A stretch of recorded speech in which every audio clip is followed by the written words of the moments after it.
Hello, Rise Up Visionaries. I'm Susan May, and I'm here to share my random ramblings and anything that goes through my brain to inspire you to tune into your intuition and begin your journey of unplugging. I'm getting better, huh? I'm gonna have it down one of these days. So, someone asked me or told me that they would like to hear a story from my childhood. And that is my good friend Laura Swain. And I'm not going to tell one story. I'm just going to kind of give you a random, rambly string of memories and how I think they're significant. So my friend Laura is a beautiful soul, and she has embraced her emotions, and that crying is part of who she is, which I admire so much because as a child, I was super sensitive and cried about everything. I remember being in elementary school, and if I made it through a week without crying, I was so proud of myself. I'm like, I didn't cry this week in school. And so some memories, just to share with you, some examples of things that I remember crying about. In kindergarten, on picture day, I forgot my money and my order form. So I was bawling. I was a big old mess. I was so upset, so worried, like everything just so stressful. And my dad brought it in. My dad was my hero. My dad is 6'5", and so you imagine all these little kindergartners, all these little 5-year-olds, and they all looked up like this when my dad walked in the room. They were like, oh my gosh, it's a giant. So he brought my picture money. And sure enough, my picture's all red and blotchy in kindergarten because I had been crying for a long time. In 4th grade, 2 stories pop out. I was a mess when I missed one spelling word. Mind you, I missed one spelling word for the entire year, okay? And I cried and cried and cried about missing the spelling word. One time that I cried kind of warranted some crying. I started playing bassoon, and I think this was also 4th grade. It was 4th or 5th grade. I started playing bassoon, and it was our first band concert, and we were about to start playing, and our director, I loved my music teachers. He was there, ready to go, and I leaned forward. Bassoon is big. When I started playing bassoon, it was taller than me. So I leaned forward, and my chair, it was a fold-up chair, slipped off the riser. You know, risers are so in band, like you have the people in the front on the floor, and then you have risers to make the sound better. And, so that, I guess probably so the musicians could see the director, but I think it's mostly a sound thing. My chair slipped off the riser and folded up on me, and my bassoon, I ended up like looking up at the ceiling with my bassoon on top of me. So they had to like come rescue me, get me up off the floor. I'm pretty sure I must have cried. Although all I remember is the director checking in with me before chorus went. So that was an interesting one. And then in 6th grade, for 5th or 6th grade, for our musical, I forgot my tights the day of the performance, the night of the performance. I was crying like crazy.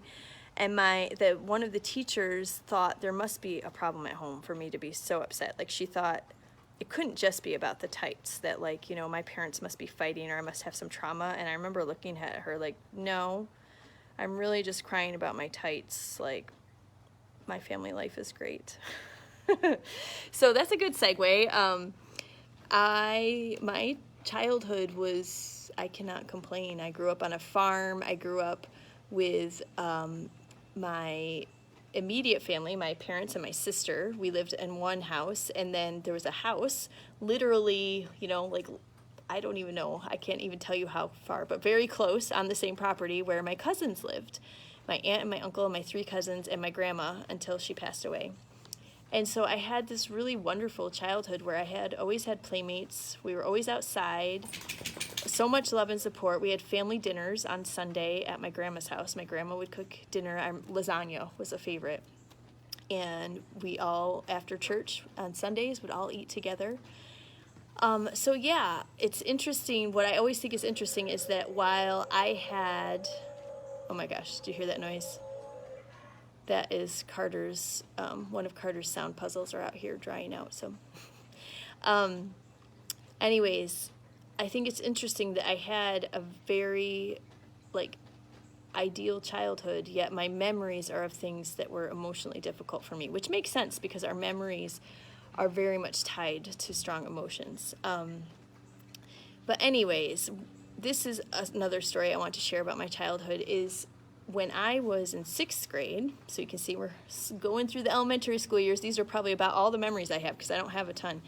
And I was in the bathroom, and my 6th grade teacher came over to me. I was washing my hands, and she said to me, "I just know you're going to be something great when you grow up, like a doctor or a lawyer." And I don't think I said much. I kind of smiled politely, like, thought, okay, that's nice or something. But something about that didn't sit right with me then. And now I just think there's so many things wrong with that. Like, for one, associating greatness with, doctor or lawyer just seems so limiting, and to like put that on a kid. And to be honest, I think that did mess with me for quite some time because I did well in school. And in college, I thought I did consider med school. And I think it's because I thought everyone thinks, oh, you're smart, so you should go to med school. But it was never something that I wanted. And so thank goodness I listened to my gut and I did not follow that path. And you can bet your bottom that I am super glad I did not follow that path now, knowing what I know and what I believe and how I want to live my life. I'm so glad that I did not have to cross that bridge and like extricate myself from a system that I just really, really don't believe that strongly in. As far as, emergencies, I'm all about emergencies care. I know that doctors save lives. I'm not saying that they don't. But the overall wellness and health, I don't agree at all with the mainstream way of doing things. So those are a few stories from my childhood to see how I was shaped into the person I am a little bit. I think I'm going to stop because this is long enough. I hope you guys all had a great week. I'm looking forward to some friend time this weekend. We invited people to our house to have potluck. And I'm going to do some work for the Rise Up community. And I'm looking forward to 4 days of sleeping in because the Chinese government decided that students are not allowed to take classes when they have a holiday, and it's a holiday next week. So I get to sleep in for 4 days straight. And so life is good right now. I'd love to hear from you. Thank you for watching. As always, please like my Rise Up with Susan May page on Facebook. And if you're a YouTube fan, you can go over and subscribe to me on YouTube. And most importantly, please share anything that inspires you so that all the good energy and vibes and love can spread like wildfire. And remember, be bold, be brave, be you, because who else is there to be? I love you all, and I'll see you again soon. Bye.